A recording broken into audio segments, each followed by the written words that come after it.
তব কথামৃতম তপ্ত জীবনম কবিভিরীরিতম কলমশাপহম শ্রবণমঙ্গলম শ্রীমদাততম ভুবি গৃহণন্তি ये ভুরিদা জনাঃ।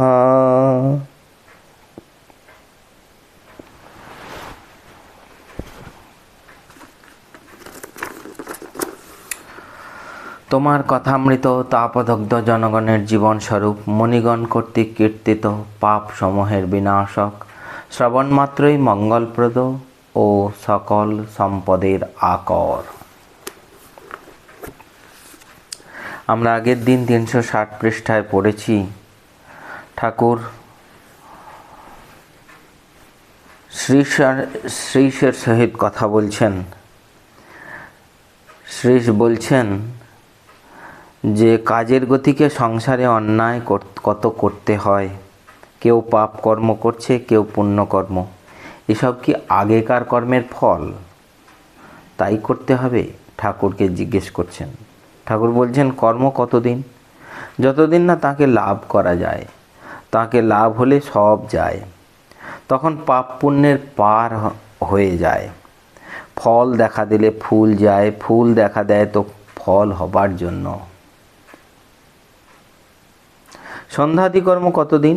যতদিন ঈশ্বরের নাম করতে রোমাঞ্চ আর চোখে জল না আসে। এই সকল অবস্থায় ঈশ্বর লাভের লক্ষণ, ঈশ্বরে শুদ্ধাভক্তি লাভের লক্ষণ। তাকে জানলে পাপ পুণ্যের পার হয়। তারপরে রামপ্রসাদের একটা গান করছেন। প্রসাদ বলে ভুক্তি মুক্তি উভয় মাথায় রেখেছি, আমি কালী ব্রহ্ম জেনে মর্ম ধর্মাধর্ম সব ছেড়েছি।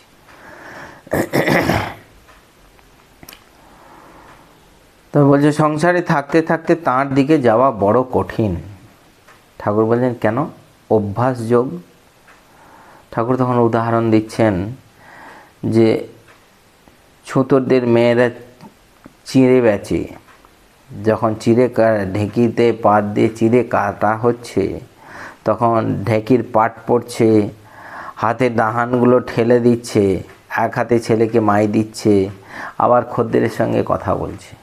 কিন্তু 15 আনা মন আছে ওই ঢেঁকির পাটের দিকে, যে আমি যে হাতটা দিচ্ছি ঢেঁকির পাটটা যাতে হাতে না পড়ে যায়। আর 1 আনা মন দিয়ে সে তার বাচ্চাকে মাই দিচ্ছে আর এদিকে খদ্দেরের সঙ্গে কথা বলছে। ঠাকুর বলছেন যে এটাই হচ্ছে অভ্যাস যোগ। অভ্যাস যোগ যদি করতে পারা যায় তাহলে সংসারে থেকেও ভগবানের দিকে মন রেখে সব কাজ করা যায়। বলছেন জ্ঞানের পর সংসারে থাকা যায়, কিন্তু আগে তো জ্ঞান লাভ করতে হবে। সংসার রূপ জলে মন রূপ দুধ রাখলে মিশে যাবে। বলছেন সেই মন রূপ দুধকে দই পেতে মাখন তুলে তারপরে যদি সংসার রূপ জলে রাখা যায় তাহলে সেই মাখন আর মিশবে না, সেই জলের উপর ভাসবে। তখন বলছে তাহলেই হলো যে সাধনের দরকার। প্রথম অবস্থায় নির্জনে থাকা বড় দরকার। অসত্য গাছ যখন চারা থাকে তখন বেড়া দিতে হয়, তা না হলে ছাগল গরুতে খেয়ে ফেলে। কিন্তু গুঁড়ি মোটা হলে বেড়া খুলে দেওয়া যায়, এমনকি হাতি বেঁধে দিলেও গাছের কিছু হয় না। তাই প্রথম অবস্থায় মাঝে মাঝে নির্জনে যেতে হয়, সাধনের দরকার। বলছেন ভাত খাবে তো কাঠে অগ্নি আছে, আগুনে ওই আগুনে ভাত রাঁধা হয়। তা বললে কি ভাত, এটা যদি মুখে শুধু বলা হয় তাহলে কি ভাত তৈরি হয়ে যাবে? হবে না। যে কাঠ এনে তাকে ঘষে আগুন বের করে সেই আগুনে ভাত রাঁধতে হবে। সিদ্ধি মুখে বললে সিদ্ধি হবে না। বলছেন সিদ্ধি মুখে বললে নেশা হবে না। বলছে কিছুই করলে না, বসে বসে সিদ্ধি বলবে, তাহলে কি নেশা হবে? আনন্দ হবে? হবে না। কিছু করতে হবে। বলছেন হাজার লেখাপড়া শেখো, ঈশ্বরে ভক্তি না থাকলে, তাকে লাভ করার ইচ্ছে না থাকলে সব মিছে। আজ আমরা এখান থেকে পড়ব 361 পৃষ্ঠায়। বলছেন, ঠাকুর বলছেন, হাজার লেখাপড়া শেখো, ঈশ্বরে ভক্তি না থাকলে, তাকে লাভ করার ইচ্ছা না থাকলে সব মিছে। শুধু পণ্ডিত বিবেক বৈরাগ্য নাই, তার কামিনী কাঞ্চনে নজর থাকে। শকুনি খুব উঁচুতে ওঠে, কিন্তু ভাগাড়ের দিকে নজর। যে বিদ্যা লাভ করলে তাকে জানা যায়, সেই বিদ্যা আর সব মিছে। যে বিদ্যা লাভ করলে তাকে জানা যায়, সেই বিদ্যাই বিদ্যা, আর সব মিছে। আচ্ছা, তোমার ঈশ্বর বিষয়ে কি ধারণা? শ্রীশ বলছেন, আজ্ঞা, এইটুকু বোধ হয়েছে, একজন জ্ঞানময় পুরুষ আছেন, তাঁর সৃষ্টি দেখলে তার জ্ঞানের পরিচয় পাওয়া যায়। এই একটা কথা বলছি, শীতপ্রধান দেশে মাছ ও অন্যান্য জলজন্তু বাঁচিয়ে রাখবার জন্য তার কৌশল। যত ঠান্ডা পড়ে তত জলের আয়তন সংকোচ হয়, কিন্তু আশ্চর্য, বরফ হবার একটু আগে থেকে জল হালকা হয় ও জলের আয়তন বৃদ্ধি হয়। পুকুরের জলে অনায়াসে খুব শীতে মাছ থাকতে পারে। জলের উপরিভাগে সমস্ত বরফ হয়ে যায়, কিন্তু নিচে যেমন জল তেমনি জল। যদি খুব ঠান্ডা হাওয়া বয়, সে হাওয়া বরফের উপর লাগে, নিচের জল গরম থাকে। ঠাকুর শ্রীশ ঠাকুরকে বোঝাচ্ছেন যে তাঁর সৃষ্টি দেখলে তাঁর জ্ঞানের পরিচয় পাওয়া যায়।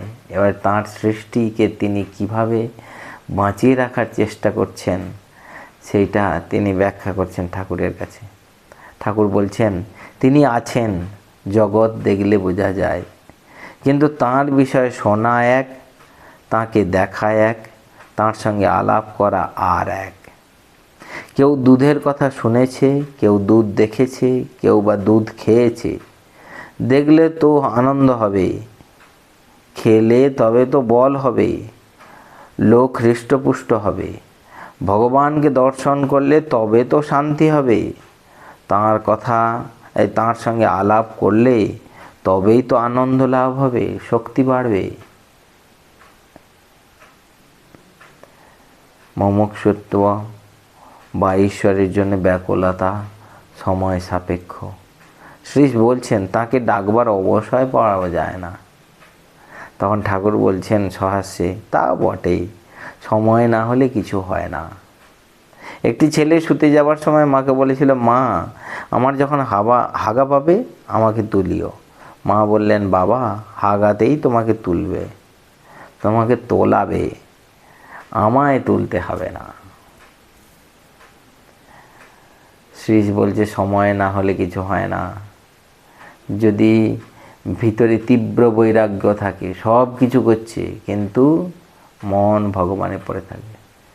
ঠাকুর বলছেন, দাঁতের ব্যথার উদাহরণ দিচ্ছেন, কিংবা পিঠে ফোঁড়ার উদাহরণ দিচ্ছেন, যে সব কিছু করবে কিন্তু মন ওখানে পড়ে আছে।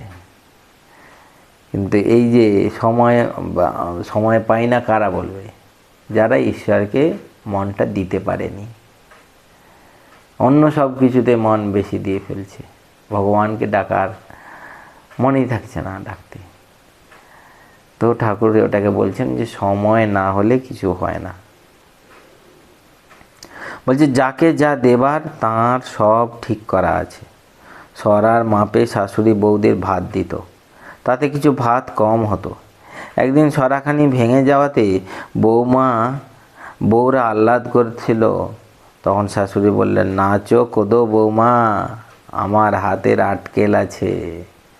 আটকেল মানে আন্দাজ, আম্মকতারি বা বকলমা দাও। শ্রীশের প্রতি ঠাকুর বলছেন, কি করবে? তাঁর পদে সব সমর্পণ করো, তাকে আম্মকতারি দাও, তিনি যা ভালো হয় করুন।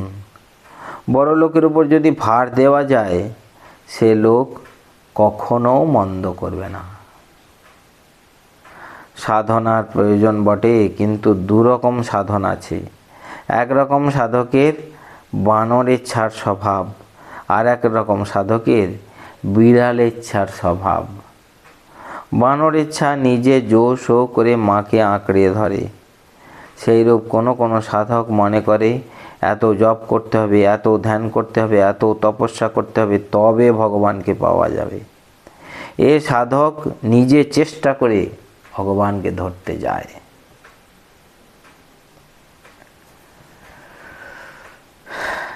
বিড়ালেচ্ছা কিন্তু নিজে মাকে ধরতে পারে না।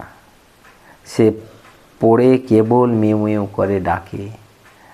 মা যা করে, মা কখনো বিছানার উপর, কখনো ছাদের উপর কাঠের আড়ালে রেখে দিচ্ছে। মা তাকে মুখে করে এখানে ওখানে লয়ে রাখে। সে নিজে মাকে ধরতে জানে না। সেইরূপ কোনো সাধক নিজে হিসেব করে কোনো সাধন করতে পারে না। এত জপ করব, এত ধ্যান করব ইত্যাদি। সে কেবল ব্যাকুল হয়ে কেঁদে কেঁদে তাঁকে ডাকে। তিনি তাঁর কান্না শুনে আর থাকতে পারেন না, এসে দেখা দেন।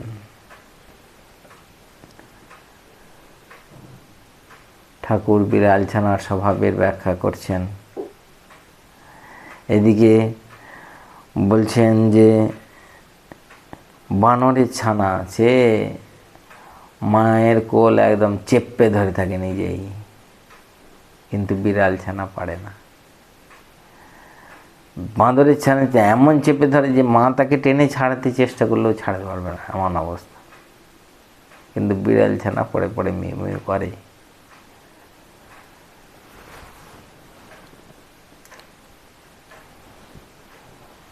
সপ্তম পরিচ্ছেদ আজ এই পর্যন্ত। পরের দিন আবার পরের অংশ পড়া হবে।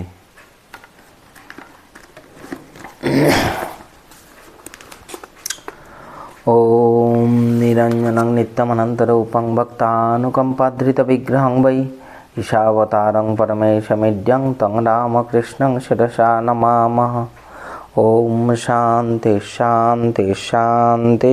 হরি ওম তৎসৎ। শ্রীরামকৃষ্ণার্পণমস্তু।